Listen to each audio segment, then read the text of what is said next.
Yo guys, check, kamusta mga idol? So ayan, mag-update tayo ngayon, Gravities. Mga Lodi, ba't ganon? Mga idol, no? So pag inaasahan nating lilipad, nagda-drop siya. Pag inaasahan natin magda-drop, lumilipad siya. Ano nangyayari? Mga idol, syempre pagkagising natin, alam nyo kagabi, ano na tawag dito, umakyat na mga idol no? Umakyat na, so profit na sana tayo hanggang pagkagising ko. Mga Lodi, alam nyo kung naramdaman ko pagkagising ko? Ganito, pakinggan nyo yung naramdaman ng puso ko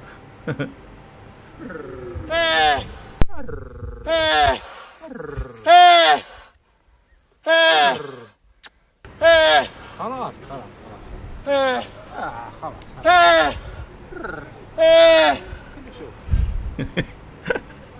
Yan. Ganyan din ba ang sa inyo pagkagising nyo? So ayan punta mo. Kahit tayo naman natin si Camelman, mga idol, no? Na kinakalma yung kanyang camel. Dahil nakita ng camel yung portfolio niya. At ayun yung naging reaction niya agad, mga idol, no?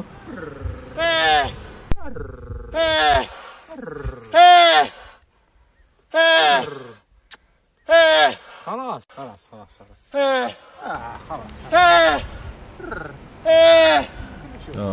So ayan mga Lodi, no?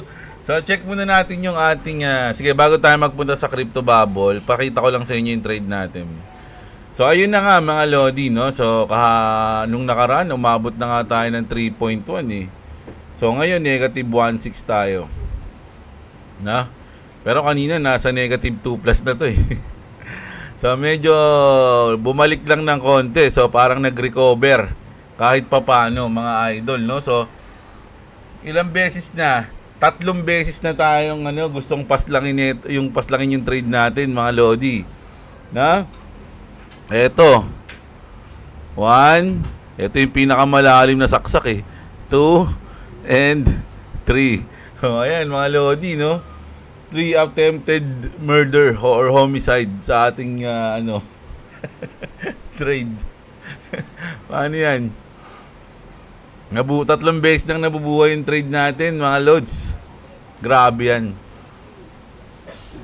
Pag eto nag-survive sa sa mga tangka sa kanya, matindi talaga tong trade natin, no? Pero kapag winakasan ng kanyang buhay, grabe yung parang inanupan pa siya, killing me softly, parang ganun yung nangyari. Ayan, killing me softly, alam na natin. Di ba? So, check na natin yung ating crypto bubbles, no? Check natin yan. So, sa day natin, alam nyo na, mga Lodi, no? Medyo pulahan tayo. Ngayong hours, dahil nga nakaka-recover na tayo, so medyo green na yung iba natin. No? Green na yung iba, pero wala, medyo malaki-laki yung babawiin nila kasi sa day natin talagang halos yung iba double digit no? Puro double digit yung iba, almost double digit din yung iba. So sa hours, yan, medyo nakaka-recover na ng konti, pero malayo-layo pa yan, mga Lods, no? So yan, mag-update na tayo ngayon. Balita na muna tayo, mga idol. Dito muna tayo sa ating global news, mga Lods, no? Kasi napaka-importante din ang global news natin. Kahit papano, nakaka-apekto yan sa galaw ng market natin, no? Tulad nito, mga idol, no? So tignan nyo tong news na to. Sabi dito ni Trump, mga idol, President Trump says, if I played my card, I could destroy China. But I won't, sabi niyang ganun, mga Lodi, no? So ako naniniwala naman ako dyan, mga Lodi, dahil US pa rin ang pinaka most powerful country in the whole wide world, mga idol, no? Kapag ikaw kasi malakas ka, tapos yung ibang mga lumalakas na, tapos tahimik ka lang, parang feeling nila, uy, lumalakas na tayo, pero nakakalimutan nila na ikaw pa rin talaga yung pinakamalakas, mga idol. So tama yung sinabi dito ni Trump, di ba? Sa akin sa akin lang yun. Pero syempre yung iba nagmamatigas pa rin. So ito, India. Sabi dito, India says it will continue buying oil from Russia, rejecting US threats, no? Kasi sinabi ni Trump yan Ngayon niya sa amin, puro tax, tatadta rin kayo ng tax mga idol. Pero syempre India, allied nila yung Russia, doon talaga yan mga idol, no? Parang hindi sila nagpapasindak sa US mga idol, no? So ito yung gusto ko mapanood nyo ngayon dito.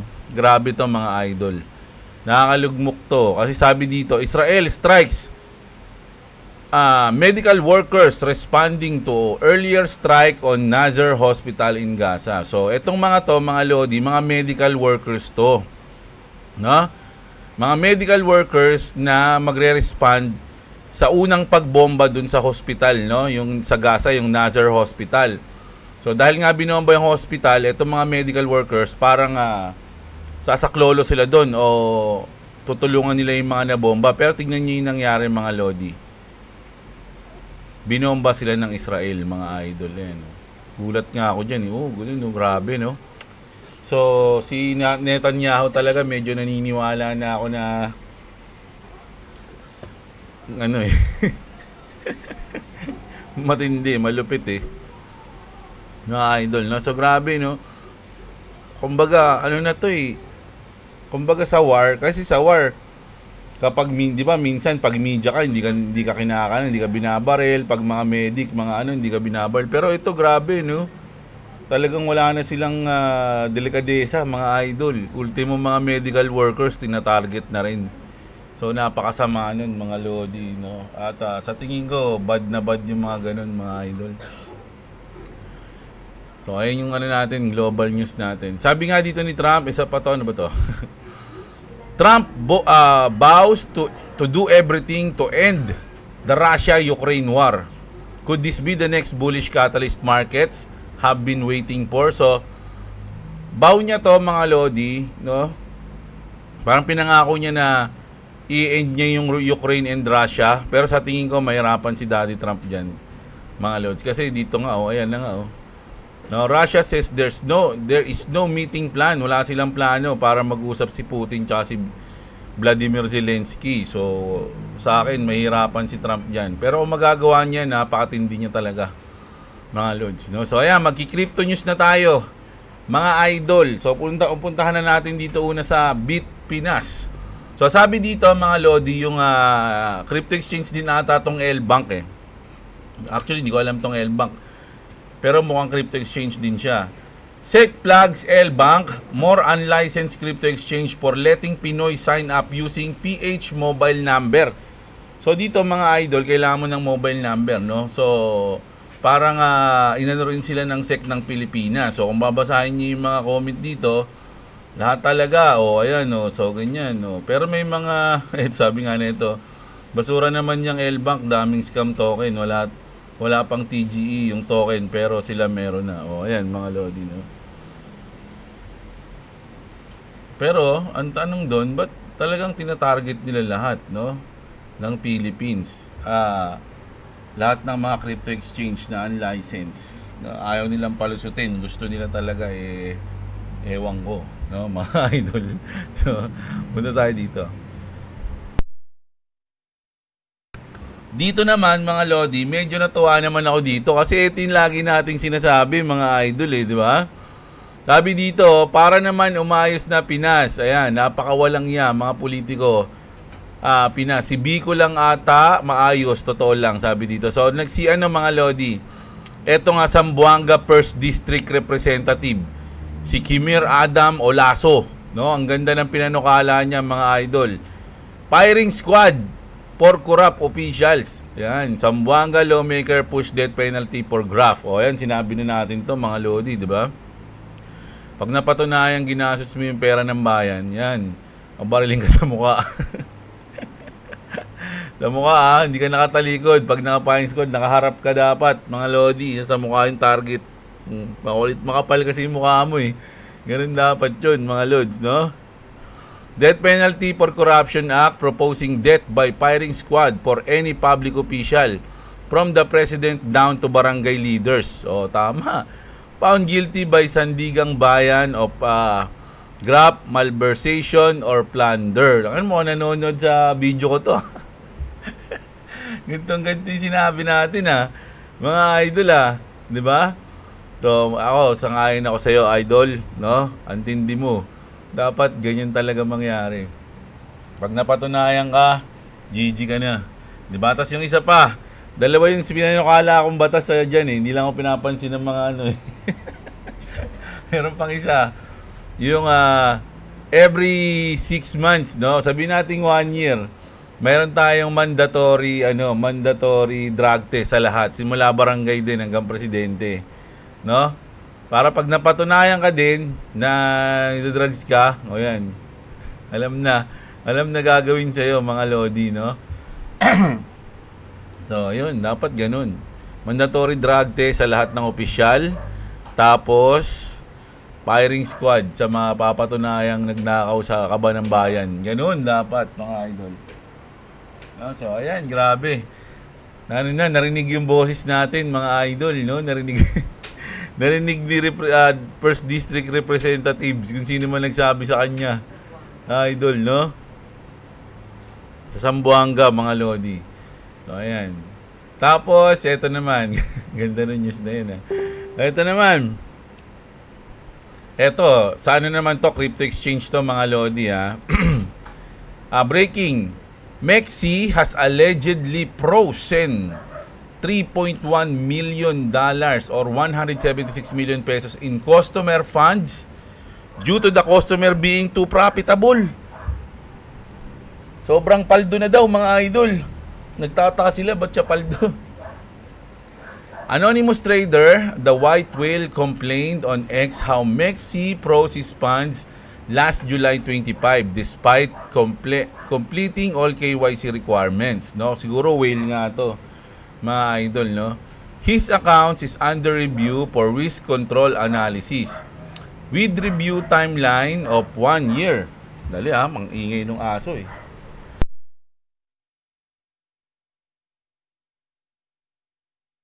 Ayun, may nag-deliver ng gasol pala. Sorry. To pressure Mexi, the White Whale launched a 2 million social media campaign. According to the crypto trader screenshot, Mexi sent an email and telegram message inviting him to KYC in person in Malaysia.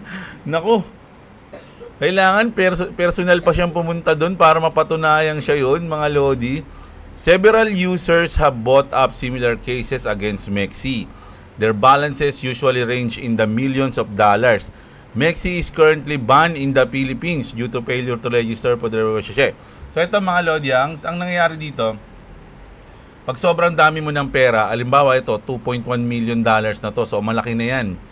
So, ang mangyayari, mga idol, parang sa bangko, no? Uy, ang laki na ng pera mo, no? Popros muna namin. Ayan ang sinasabi ko sa inyo, mga lodi. Kaya mas maganda, meron kayong cold wallet. No? Halimbawa, kumuha ka na ng mga $1 million. Lagay mo na muna sa cold wallet mo. Huwag mong itotodo lahat dyan sa crypto exchange. Kasi sabi nga natin, mga lodi, pag nasa crypto exchange ang pera mo, sila ang may hawak ng pera mo, hindi ikaw. No? Parang nasa bangko yung pera mo, hindi ikaw. Parang nirerentahan mo yung pera mo. Parang ganun. 'Di ba? So, mas maganda, kung may malaki na yung asset mo, ilalagay mo na sa cold wallet, mga lodi, para hindi na nila napapakailaman. 'Di ba? Nasa iyo na mismo. So, ayun yung sinasabi ko, mga lodi, no? So, ang lupit talaga ng mga pahay ni Jeblo talaga. Saktong-sakto sa mga nangyayari sa mundo. Oh, 'di ba? Kasi kung nilagay mo yan sa cold wallet, wala silang magagawa diyan, hindi nila mapoprost yan. Halimbawa, kumita ka na ng $1 million, lagay mo na sa cold wallet. 'Di ba? Tapos yung mga itataya mo ulit, ayun na lang yung iwan mo. Kasi kung ganito yung nangyayari, delicate yan, mga idol eh. Paano kung pumaldo tayo sa crypto? Pumaldo tayo sa crypto, umabot ng ganyan yung pera natin. Pero imposible naman yun. Pero sakali lang. Kung sakaling umabot ng ganyan yung pera, yung ibang mga nandito sa nanonood sa akin, ang lalaki na ng invest sa mga coins eh. Paano kung umabot ng $3 million o $5 million yung pera nyo? O di hold kayo ngayon ng crypto exchange. Sandali lang laki ng pera mo, boy. No? Pag kinuha na, pag winidraw namin to, baka maapektuhan kami. So, wait lang muna. Hindi mo pwede withdrawin muna. O, di ba? Ino-hold nila yung asset mo, pera mo na yun. Kaya mas maganda, bago mag bull market talaga, magtira ka lang sa crypto exchange mo ng pang trade lang, ng willing to lose, no? Tapos lahat na lalagay mo sa cold wallet, mga idol. Pero eto kasing Mexi, marami ng issue na ganito siya. Nag-hold siya ng asset kapag medyo malaki na yung crypto. So sa Mexi pa lang naman issue yun, mga lodi. Sa mga ibang crypto exchange wala pa. Pero sinasabi ko na sa inyo, mas maganda na nasa cold wallet yung asset nyo. Baka nga may mangyaring ganito sa iba. Although yung BitGet naman, wala pang issue na ganito dahil napakatindi rin naman talaga ng BitGet, mga idol. Malupit yan. No, sa tingin ko, yun yung magiging Binance na susunod eh. Si BitGet. No, so ayan. So kung wala pa kayong crypto exchange, andyan yung link natin sa description, mga lodi. Pati yung code natin, pag sa cellphone kayo nag-download sa Google app, andyan yung code natin sa BitGet. Mga idol, no. So ayan. Grabe tong news na to. No? Kaya mas maganda talaga lagi nyo ingatan yung asset nyo, mga idol. So ito, isa pang news ng bago lang to, news ng YGG, medyo funny to, no? The CEO of Gemini Exchange doesn't even use his own exchange. Si Tyler Winklevoss, mga lodi, balit kambal yan eh. Parehas the Winklevoss brothers, di ba? Gemini is preparing for an initial public offering IPO. Tyler Winklevoss, its CEO, posted on X how the exchange is overtaking Coinbase in App Store rankings, no? So kumbaga yung Coinbase nasa number 25, Gemini Exchange nasa number 20. So pinost niya na, oy, na-overtake na namin kayo. However, his screenshot reveals that he doesn't have Gemini's app installed. In a twist, he has Coinbase app installed, no? So kasi nakalagay dito open, so meron siyang Coinbase. Pero Gemini wala. Hindi naman ibig sabihin na hindi niya ginagamit yung kanyang exchange, mga lodi. Hindi niya lang ginagamit sa cellphone, siguro. Di ba? Kasi baka mas komportable siya sa laptop o sa PC o ganon. Di ba? Hindi lang sa cellphone. Kayo naman, oh. Masyado kayo nag-iisip ng masama kay Winklevoss eh. Si Winklevoss. No, di ba? Punta tayo dito sa iba naman. Grabe. 205,138 trader. Napakadaming tao niyan, mga lodi, no? Ayan ang mga na-liquidate in the past 24 hours, no? With 935.19 million wipe out, mga lodi, dahil nag-drop ang lahat ng coins. Gravities, mga loads, no? So, grabe, negative 4 tayo sa kabuuang mundo ng market cap, mga ito. No? So, pero ngayon, recovering na tayo. Kung titignan nyo naman, sa day natin, meron ng mga green. Ay, sa hours pala. Pero kung sa day, talagang durugan lahat dyan, mga lodi. Grabe naman, alas 12 pa lang. So, hours natin, tawag dito, nakaka-recover na. Sana, no? Sana maka-recover na, mga idol, no? So, gravities. Tapos, eto, news tayo ngayon sa Pi Network, which is, I don't know, 50-50 news to. Pwedeng maganda, pwedeng negative. Pi Network is testing a make or break level, mga idol, no? Do or die to. Do or die, kumbaga. Pi is pressing against the 0.33 support, which is dito yan. A third defense here could confirm a triple bottom and spark accumulation. Lose it and the extend downtrend depends, no? So grabe yan. Pag ito hindi nag-play, ibig sabihin lalagpak pa ng malupit si Pi Network. Pero kapag nag-play yung triple bottom, mga idol, medyo lilipad daw to, mga lodi. Ayun yung sinasabi dito, no? Dahil napakabagal lang. Ito lang yung YouTube, Facebook at kung ano pang application dito sa PC ko, ang bibilis. Ang bilis talaga.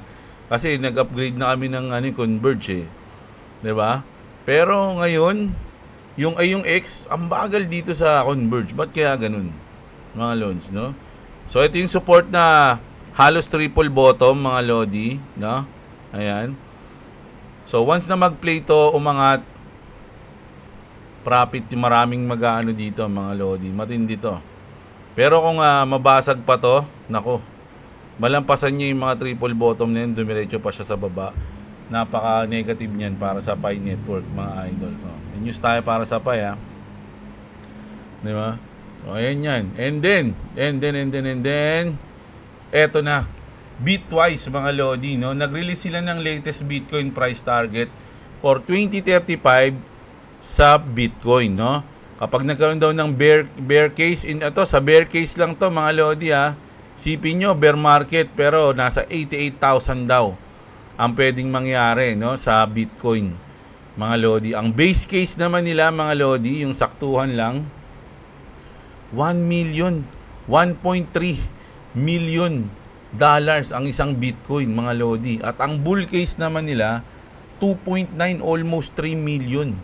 Grabe yan, mga Lodi, no? 3 million dollars isang Bitcoin.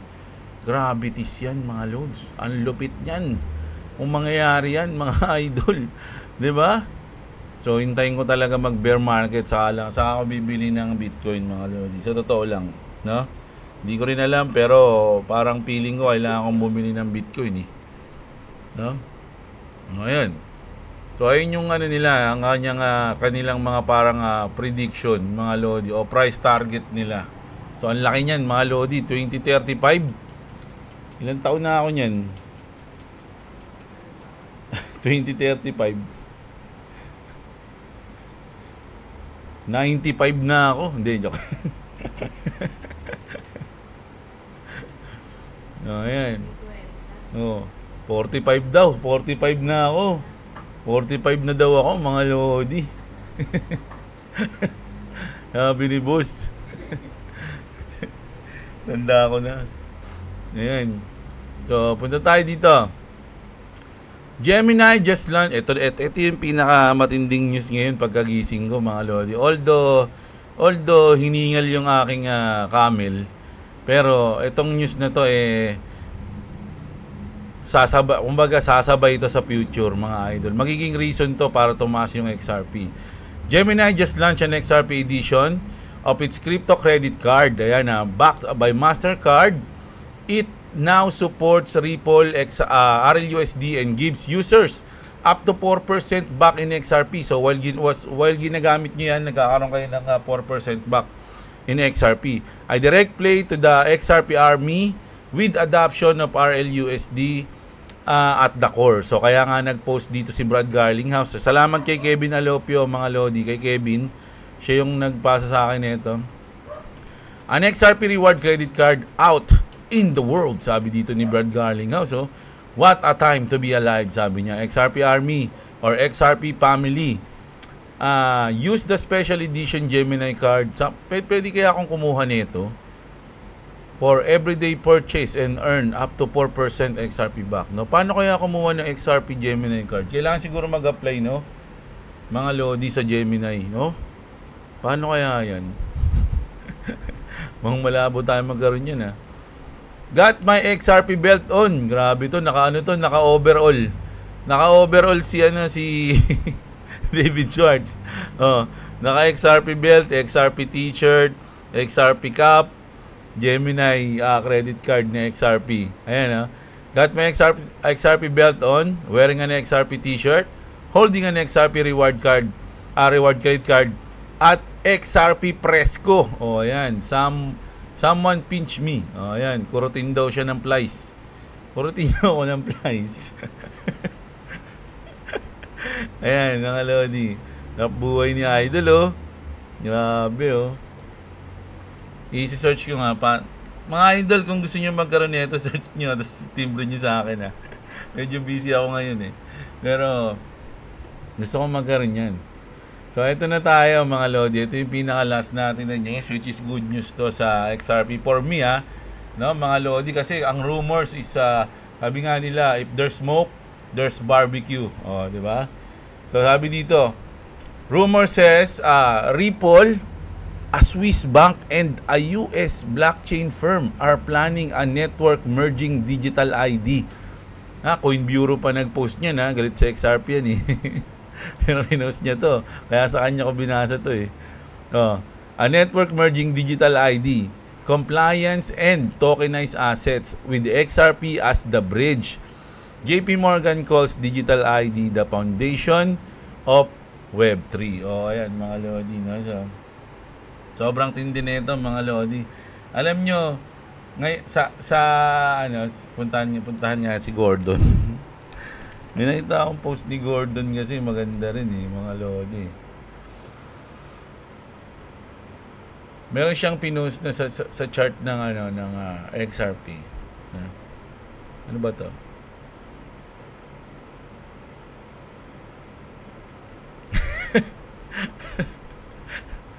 Ang kulit nun Alam niyo yung mga news ngayon sa XRP, mga lodi, na dito nakita na natin ito sa Doge. Sa XRP, parang laging ang gaganda, no? Pero parang hindi pa nakaka-apekto. Pero mga idol, kaya nga ayan yung mga catalyst. Kumbaga ayan yung mga good news No, once na lumipad si XRP ng sobrang taas, magtataka yung iba, ba't lumipad? Anong reason? Anong reason kung ba't lumipad si XRP? Ganyan, ganto. So, syempre, may bagong news na lalabas doon. No? Pero usually, yung mga news na nagpataas sa kanya ganun, yung mga lumang news na tulad ng mga binabasa natin ngayon. No, ayan, kumbaga nag-play na sila. No, umepekto na, kumbaga. Tangina, wala, hindi ko na makita. Hayaan mo na nga. Pero ayun. Ito. Sabi dito mga idol, no? XRP and BTC is about to smash through its 8-year downtrend, mga loads, no? 6+ spot XRP ETF approvals coming. So ayan, isa yan. Partnership with Japanese SBI Holdings, isa rin yan. Nabalita na natin itong dalawang to, ilang beses na. The Ripple SEC case has officially ended, ilang beses na rin natin nabalita yan. XRP Ledger massive upgrades coming. So ayan mga lodi, mga yan nabalita na natin. No, pero hindi lumilipad yung XRP ngayon. Pero once na lumipad si XRP, tas walang news, walang balita, bigla lang siyang lumipad, magtataka ba, ba't lumipad na ng balita? Eto pa rin yung mga yan, mga lodi, nag-play lang sila. Kumbaga, umepekto na yung mga good news na to, mga idol. Ganun yung sa tingin ko mangyayari dyan. Sabi niya rito, ito yung magandang sinabi niya If there's one large cap with which is about to pump hard, no? It's gonna be XRP, sabi niya. No, kung meron daw mga magpa-pump sa mga large cap, itong mga to, yung mga nasa top 10, top 100, top 20, yung mga large cap na yan, yung talagang lilipad ng mataas, magugulat ka, is XRP yun, mga lodi, no? So, ayun yung news natin, malupit mga lodi, no? So, mamayang gabi ulit, mag-upload ulit tayo mga lods ng mga news natin, ng bago. So, grabe, no? Ang lupit ng mga news natin ngayon. Pero pinaka natuwa talaga ako dito sa news na to, no, na firing squad. Sana maaprobahan yan, mga lodi. Tsaka yung isa pang sinasabi ko na every 1 year, maganda nga 6 months every 6 months, no, magkakaroon ng mandatory drug test sa lahat ng opisyal ng Pilipinas, no? Pag napatunayan, putol ulo. Bitay. Hindi naman. Pag napatunayan, tanggal agad, no? Tas kulong. Ganun lang yun, mga lodi. So, ayun. Kita-kits tayo mga idol. Maraming salamat sa mga nanood. Check nyo yung link dyan sa description mga lodi. Lalong-lalo yung mga wala pang crypto exchange. At syempre, sobrang salamat sa mga sumusuporta sa channel natin. Using, may babatiin pala ako kasi merong, so, nag-ano sa atin, super thanks. Hindi ko nakita. Sino ba yun? Kalimutan ko. Hindi ko nabasa. Basta mamaya na lang. Idol, yung nag-super thanks sa akin, mamayang gabi, babatiin kita. Promise, hanapin ko ulit mga lodi. Maraming salamat sa mga nanood. Kita-kits tayo mga idol. Love you all. What's up?